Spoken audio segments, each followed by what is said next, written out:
And we have Russell Weeks and Nick Tarbett from council staff here. And also Mike Ackerlow, the director of HAND, right? Hey, Mr. Chair. Yes. Whoa. We had a couple of written briefings. Are there any questions on the written briefing? I have a question. Great. Or Which if I one? could just find out who I need to talk to about. No, we can have that answered. Which written briefing? Both of them? Well, they're really similar, right, in communications franchise agreements. And it isn't very often that we do these. So I guess I'm wondering about whether or not we might be expecting many more with the expansion of fiber in the area, or why are we seeing new communications franchise agreements coming up? So I don't have an You can answer, let me but I know can look later. into that. Okay, I appreciate that. What I can tell you is these are two smaller companies that are reselling bandwidth, and the typical franchises we see are for much larger companies like Comcast or Rocky Mountain Power. So these are a new type of company we're seeing in the city, which is a good sign of economic growth. And I suppose where we're seeing reselling, sort of subletting of bandwidth, I guess I'd ask rhetorically right now whether or not franchise agreements are the best tool. I realize they're probably the only tool at this point, but looking nationally, do we want to lock ourselves into a future of many, many franchise agreements, or might there be a better way to allow that kind of subletting where franchise is a first tier? Might there be some other way? I'm just putting it out there. Good question. I'll follow up. Thank you, Ben. Councilmember Mendenhall, is that it? Great. Thanks, Ben. All right, now on to item number 4. Nick and Russell, as well as Mike Ackerlow, who is Director of Housing and Neighborhood Development.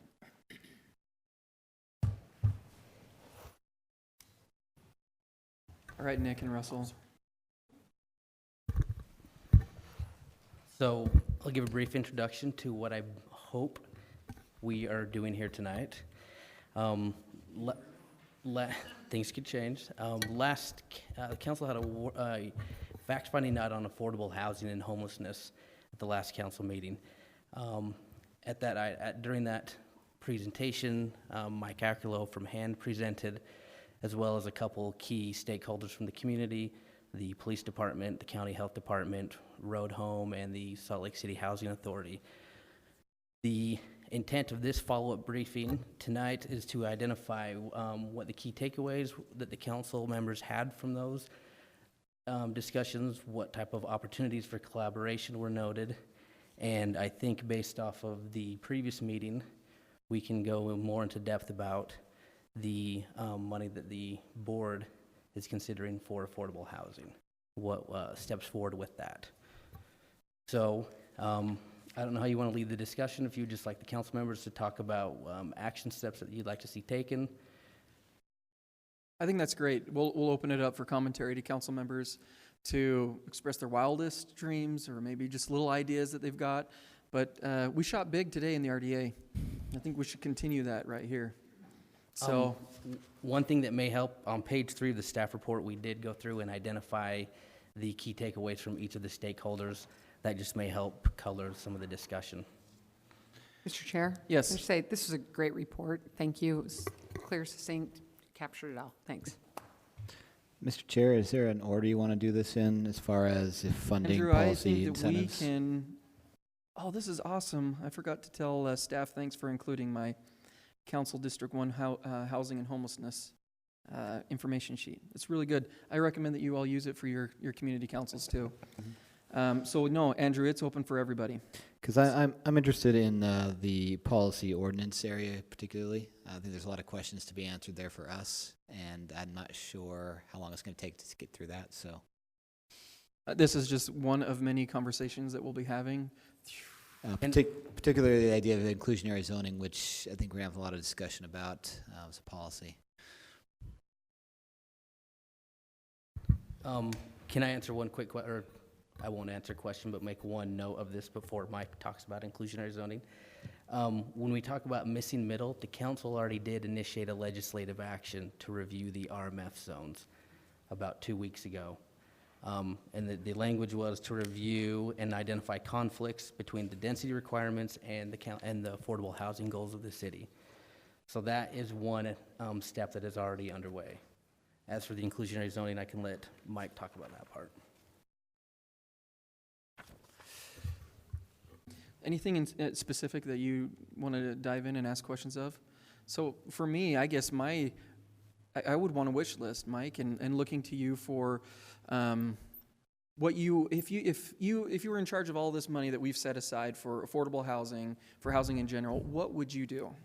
What would be one of the first things that you think would be the most effective to tackle in the city? Let's see. I think what we presented last week is there's a combination of tools that should be used to address this need. And certainly we are so thrilled to have this funding and look forward to putting together a very thoughtful and impactful way of spending it.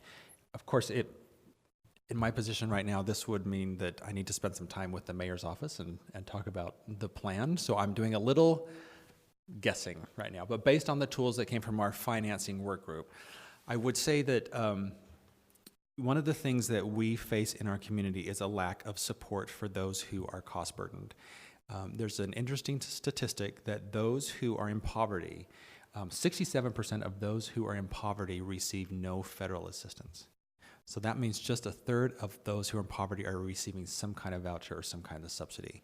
So we need to look at that 67% and see how we can help them stay in housing or find affordable housing.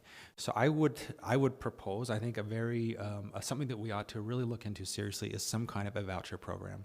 And when I talk about vouchers, we don't simply want, there's a range of people who need vouchers, certainly. There are those with mental illness or disabilities or substance abuse issues. There's different ranges, there's a wide range of people who certainly need those, and we would look at services tied to those that would best meet their needs and keep them into housing.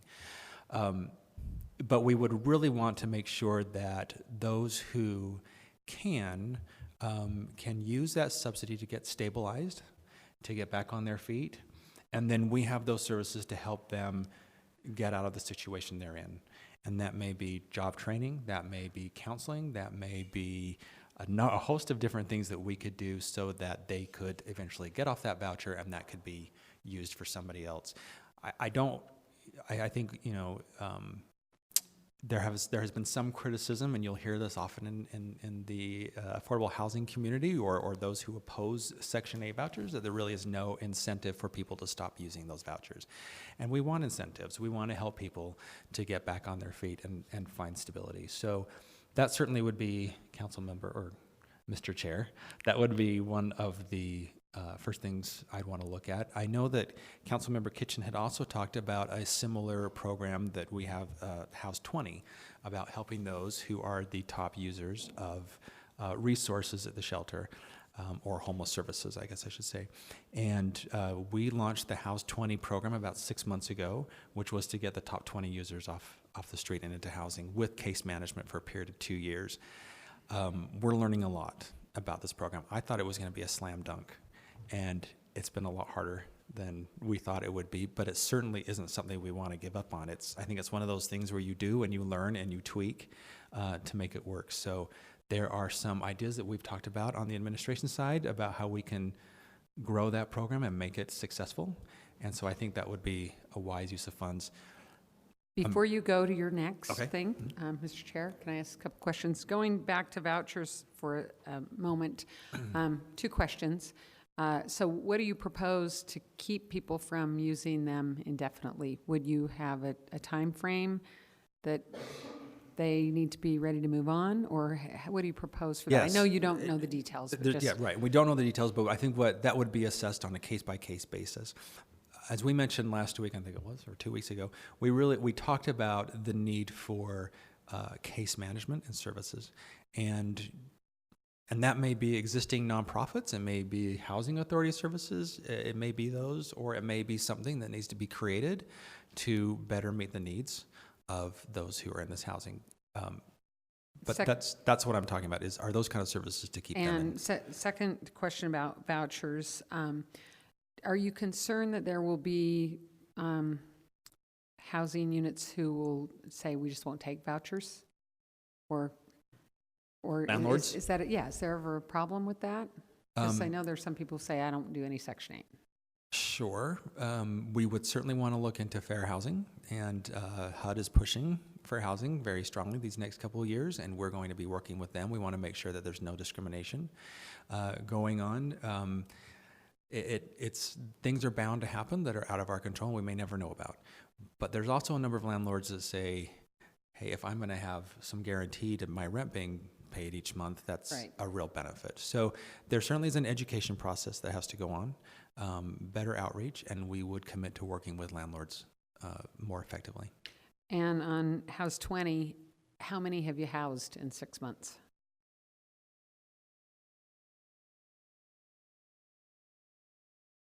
Over half? Yeah. 10 and a half. Okay, And a good. half people, yes. Okay, yeah. That's Just the legs. or someone who's something. pregnant. That's they right. Maybe make they got a it half That's one. a half. Okay, thank you. Because you said it had been hard, so I didn't know. Yeah, it's really if- interesting. I mean, it's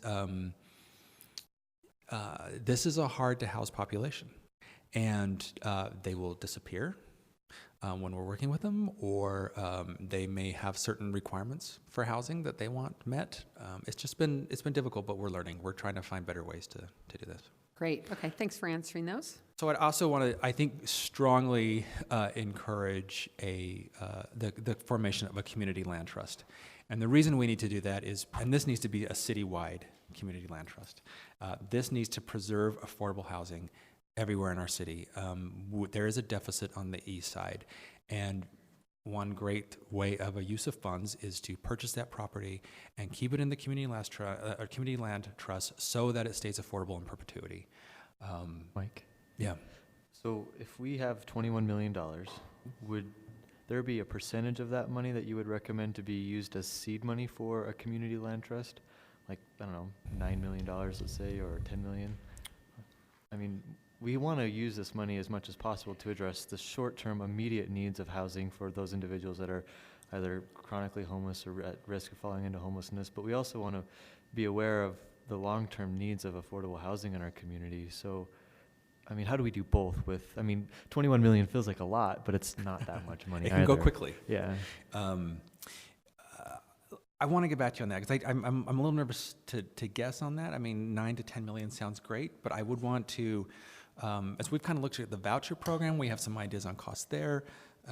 What about the, or extending or enlarging the House 20 program? But let's say that. Let's say half of the money goes to CLT. So I guess I am in support of a voucher program. I think it's a great way to quickly get people into housing who really need it. But, when we have such shortage of housing in our community, how do you think it's the best use of our funds when, I mean, when we have a 2% vacancy rate, which I keep referring to, do you feel like our money's going very far with a voucher program? Wouldn't it be better spent on capital projects in the long run? I think that's a part of the puzzle. But I think you have to remember that so much of our population is facing eviction. So many of them are facing one paycheck, one bump away from being at the shelter. It's a hard number to quantify right now, and we're trying to work on getting better data. When we talk about a $7,500 unit gap, it doesn't necessarily mean 7,500 units, right? It also means that there are people who are cost burdened and are in housing. So there certainly is a balance. Yes, to your question though, however, it would be very important for us to develop new units. As we look at inclusionary zoning, that would be a great way to incentivize developers to include affordable housing in all developments that go on throughout the city. So again, it's a balance of items, and if we can come back to you with some better, and right away we'll come back to you with some better numbers and some better ways to spend that, but we're looking for big impact. I think I would really value, and I speak for myself, but I would really value maybe a game plan for a community land trust and how we might move forward on that, because I'm looking at the long game, and that seems like the best, most effective way to really address the issue at hand Agreed. long term. as you laid out in what you handed to us through the transmittal a few weeks ago. So that would be really important for me. And then, as we start talking, I'm really interested in learning more about the tax abatement idea. And of course, inclusionary zoning is appealing to me, but I just also have reservations that we can discuss some other time. But, the land trust is something that I'm very, very interested in learning more about. Great. And we can talk about tax abatement too. That's would be a great tool. It's probably going to be our hardest one, but I think it's something that if collectively we could work on, it's going to require some state action. But we certainly have a good case to present. And if we're unified in doing that, we may not happen for a year or two, but I think if we continue to beat that drum, something could happen. Just to follow up on the community land trust, does it make sense to reach out to the county and see about getting them involved as well? That way there's a bigger impact. I mean, sure. I mean, the county needs affordable housing as well. Mm-hmm. Let me think about that a little more.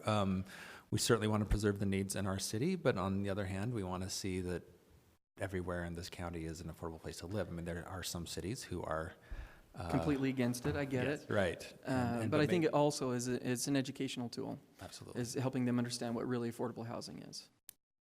So I think for me, it would be reaching out to the county, and then they go to other municipalities to see how many would want to get involved in that. Sure, that makes sense. So Nick and then Aaron. Nick had a follow-up, I think. One quick point is we have the inclusionary zoning transmittal on the way, right, Mike? Yes. It's on the way. It's so on the way. if there are, It's done. We'll be able to have that discussion in the coming weeks once it's transmitted. So Aaron and then Andrew. Mike, you talked about vouchers being an easy and logical first maneuver, possibly. And I think I might not be the only one who shares in the concern that that money goes hot and fast, and we could go through it really quickly and not end up with anything in perpetuity, not end up with community land trust. And I don't think that we're going to do everything in one way. But I wonder if there is a formula that allows us to look at the reality of a small number of affordable housings relative to what we would like there to be. A great need for vouchers. And as time goes along, we grow that affordable housing stock in one way or another and shrink the voucher program. So my question is, are there formulas like that you're looking at, that other cities have used, that talks about if not how long, then what steps need to happen in order for us to wean ourselves off of vouchers and onto perpetuity? Right. Yes, there are formulas. If there are not certain formulas, there's certainly enough data for us to start thinking through how to do that. So I agree with you that this could be a very formulaic way of working through things, knowing that we need some flexibility to look at results and change our course as that comes along. And I would agree with you. I don't want to imply that I think vouchers are the sole answer. This is multi-layered, and certainly I would look at the voucher, community land trust, and new development as three key components working together initially, simultaneously, to address these needs. I think we would want to look at some kind of limit on vouchers, but also look at it in such a way that how do we provide vouchers year one to a group of people? How do we continue to provide those maybe in the second year, but also have funding for new? And we're going to have to look at what that cost would be. Meanwhile, also looking at what would be our goals each year for community land trust, and how many units do we want to see being brought onto the market? So I think they work very well together. Thank you. So vouchers is probably a jumping off point, but when we talk about land trust, I do think it's a city issue primarily, but I agree we're going to with that, James, but land trust is a city issue. It's land. It's our land, right? But vouchers, I think, is more complicated in how you interact with the housing authorities and how you interact with the service providers, because if you're trying to retain housing vouchers for your own citizens in Salt Lake City proper, how do you do that, right? Without becoming the hotbed of folks coming to get vouchers and help. So as you think through this right now, how do you see this? Is the city running voucher programs? Is it going to go through other agencies and link? Start with that one, I guess. Sure. We don't know the answer to that, and that's something we've got to discuss. I would certainly think that we would want to have a discussion about a voucher program and how that works. We want to avoid the pitfalls of existing programs. If it means that the city runs that until it's stable, maybe that's what happens. If we feel like the housing authority and or service provider could do that, perhaps that may happen. Or we create something new to run it. We need to think that through, but we certainly, this is valuable money, and we recognize that, and we want to see impact. And so we don't want to do something where we're having a discussion in 2 years saying, well, that was a failure. We want to make sure this succeeds. So I want to make sure, we really want to cover those details, and we've been talking about these, about how that would work, and there's pros and cons to all of them. But we'll get there, and we'll do that quickly. So offhand, when you talked about vouchers, what segment of the at-risk population are you talking about? You're not talking about below 20% AMI, correct? You're talking about folks between 20 and 60? And I think you would be looking at, well, certainly those who are at 20% and below, who can't get Section 8, who may be on a 7-year waiting list. I think we certainly need to look at those. We may look at those. The hardest number for us to really quantify are those who are in housing right now and are cost burdened, because you don't know until usually they are evicted or show up at the shelter. So we would want to figure out some kind of diversion or prevention program, and how we collect that data. We've been talking with Utah Legal Services on that, and see what we can do, see what data we can collect there. It's a range. I mean, but we're really trying to help those right now who are severely cost burdened to stay in their housing rather than going to the shelters. Unless you have other thoughts. No, I mean, we're trying to wrap around, because you're right. We're going to need permanent supportive housing units. We're going to need vouchers. We're going to need all different types of interventions here, and trying to figure out where do you target vouchers most effectively versus other types of services is an interesting question. And the idea of moving people off of vouchers is a wonderful concept, but it's similar to moving somebody off of food stamps. Yeah. In that you start to punish people very quickly if we don't have a lot of other things around that. I agree. Yeah. So as we get to the discussion, I think it's important for us to think, yes, we need to retain this long term, but also understand that there's a lot of belief that vouchers are sort of a floor for people. It should be a floor for folks that don't fall into that eviction trap and that cycle. And if we start seeing them as a transitional housing piece moving forward, it takes us in a different direction, and there may be some other consequences to that. Sure, but there may be those who are living in the shelter now, who are working and can't afford housing, right? And certainly those people, a voucher would help until they can get back on their feet. The one thing I want to comment about is the cost of compliance for any program we do, and we've got to consider that. Because even inclusionary zoning, you've got to make sure that those units are there, and that's a cost. When you incentivize developers to put units in their buildings, you've got to have the ability to go collect rent rolls and process those and follow up and make sure you're getting those units. When we do vouchers, there's certainly a cost to that. So part of what we would need to look at is, and we'll do that as part of our exercise here, is understanding what the cost to run these programs are. Thank you. Great. I know that we all have important issues with this. I actually, in going back in my notes while reading this, it was great to see that you included everything that was spoken of before. For example, when we heard from the Housing Authority of Salt Lake City, better coordination with county housing, just highlighting these. And I think that if council members, if we went back and actually highlighted where items that we want to focus on and then turn them into our staff as well as Mike, that they'll jump right into it and start figuring out ways that we can attack it and conquer these little highlights. Can I add something? Please. Mr. Chair. Since the discussion, the response we've received from the community has been incredibly positive, and they're excited to see the progress that the city is making. And I think tonight's funding allocation is a gigantic step in the right direction. in part of this discussion we've had with you is a better way to run the city when it comes to affordable housing, and things that we can do to incentivize developers or make this process a better process for them. Having a hand holder to take them through the process would be ideal, and that is one of the things that we have heard most or many times from developers saying that, I have to go to door after door after door. If I could have someone to help me through this process, that would save us time and it would save us money. So I want to put that out there just because I think it is part of this conversation of being a friendly city to affordable housing development and saying we want you here and we want to help you. And this is a perfect timing because we're doing our building services audit. And so if we could provide that feedback to our consultants about streamlining the permitting process for affordability, I assume maybe you've already spoken to them? I have. You're smiling like, done that. It was in confidence, so I'm not going to say what I said, but I think that would be a great way to help developers.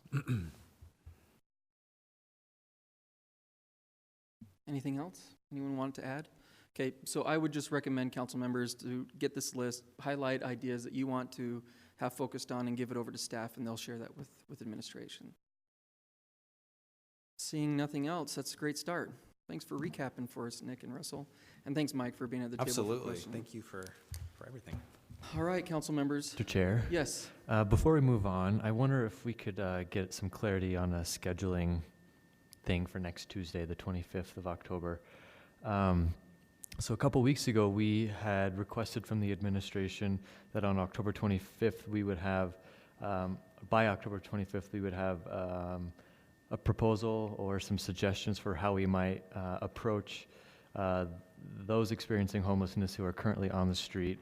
Basically an emergency winter plan for this coming season. So I'm wondering if, looking at next week's schedule, what your thoughts are on having the administration present to us what they've decided to do or what their thoughts are on a winter plan? We can absolutely reach out and see if they'd be willing to do that and make that request. Is there room on the agenda for that kind of an item?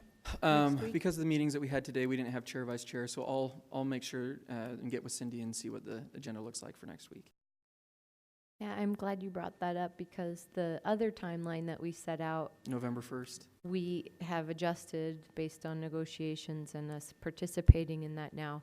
But that one is important because the snow's going to fly and we can't do anything about that reality. So True. I'm really concerned how late We'll make it that is. request and see what we've got on the agenda. Great, thanks. You, Mr. Chair. Yes. I said thank you, Mr. Chair. I thought you said Mr. Who said that? Okay. Any other questions before we adjourn until next week? All right. Great job, everybody. Thank you. Thank you. And we actually have announcements before we're done. Just one quick, just one quick announcement. It's actually more of a technicality because we want to follow our policy that any non-regular conferences be approved by the council in announcements. We've already informally checked with the council for their support for Councilmember Mendenhall attending the Juvenile Sex Trafficking Conference on November 9th through 11th.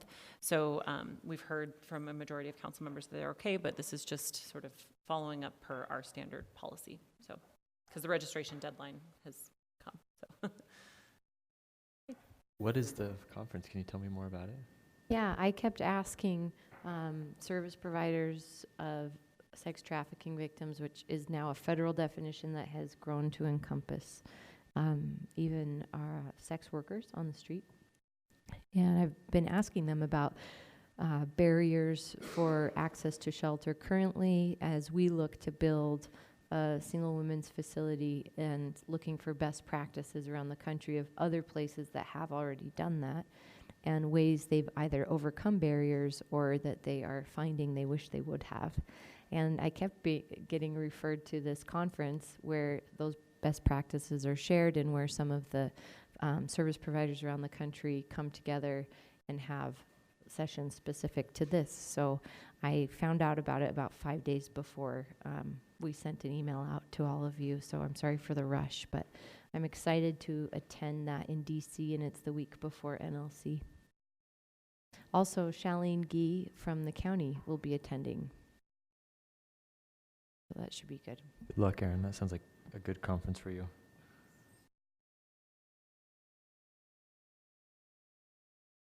We are adjourned.